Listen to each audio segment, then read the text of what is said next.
membahas tentang bagaimana cara menerapkan pengisian formulir 1771 SPT badan. Nah, sebelum kita membahas lebih lanjut tentang SPT atau formulir SPT 1771, kita harus mengetahui dulu apa yang dikatakan itu tentang SPT. Nah, SPT tahunan merupakan surat pemberitahuan untuk suatu tahun pajak atau bagian tahun pajak yang berfungsi sebagai sarana untuk melaporkan dan mempertanggungjawabkan perhitungan jumlah pajak terutang untuk melaporkan pembayaran atau pelunasan pajak dalam 1 tahun.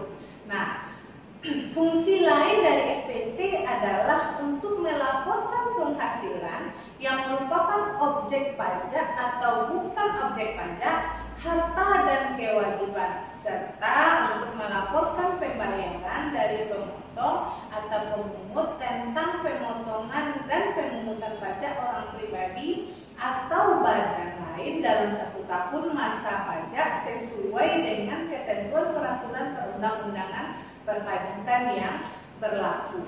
Nah, kemudian sebelum kita membahas bagaimana pengisian SPT PPh, lebih baik kita ingatkan dulu, kita mengingat kembali tentang pajak penghasilan atau PPh. Nah, PPh dalam pasal 1 adalah pajak yang dikenakan terhadap subjek pajak atas penghasilan yang diterima atau diperolehnya dalam 1 tahun pajak. Nah, dasar hukum yang mengatur tentang PPh ini adalah Undang-Undang Nomor 17 Tahun 2000 tentang perubahan ketiga atas Undang-Undang Nomor 7 Tahun 1983 tentang pajak penghasilan, disertai dengan peraturan pemerintah, keputusan presiden, keputusan Menteri Keuangan, keputusan Dirjen Pajak, dan surat edaran Dirjen Pajak. Lalu siapa-siapa subjek pajak dari PPh ini? Menurut pasal 2 ayat 1, dia adalah yang pertama orang pribadi. Kemudian warisan yang belum terbagi. Lanjut, yang ketiga adalah badan, dan yang keempat bentuk badan usaha tetap.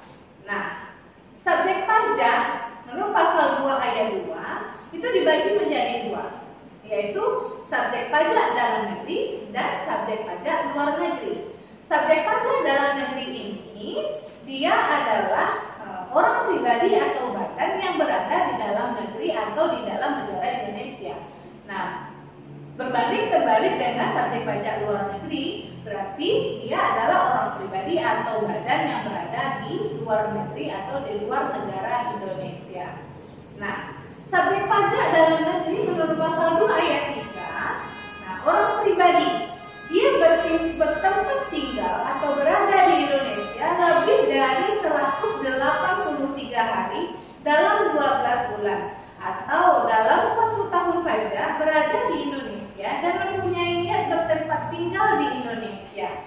Nah, kemudian apa yang dimaksud badan? Nah, badan ini adalah badan yang didirikan atau bertempat berkedudukan di Indonesia. Kemudian yang ketiga adalah warisan yang belum terbagi. Nah, kita bahas lagi tentang subjek pajak luar negeri. Menurut pasal 2 ayat 4, orang pribadi yang tidak bertempat tinggal di Indonesia berada di Indonesia tidak lebih dari 183 hari dalam 12 bulan. Badan yang tidak didirikan dan tidak bertempat berkedudukan di Indonesia. Nah, yang menjalankan usaha atau kegiatan melalui badan usaha tetap di Indonesia. Kemudian yang menerima atau memperoleh penghasilan dari Indonesia bukan dari menjalankan usaha atau kegiatan melalui badan usaha tetap yang ada di Indonesia. Sekarang kita bahas tentang badan usaha tetap. Nah, BUT atau badan usaha tetap menurut pasal 2 ayat 5. Nah, bentuk usaha yang dipergunakannya oleh orang pribadi sebagai subjek pajak luar negeri atau badan sebagai subjek pajak luar negeri. untuk menjalankan usaha atau kegiatan yang ada di Indonesia.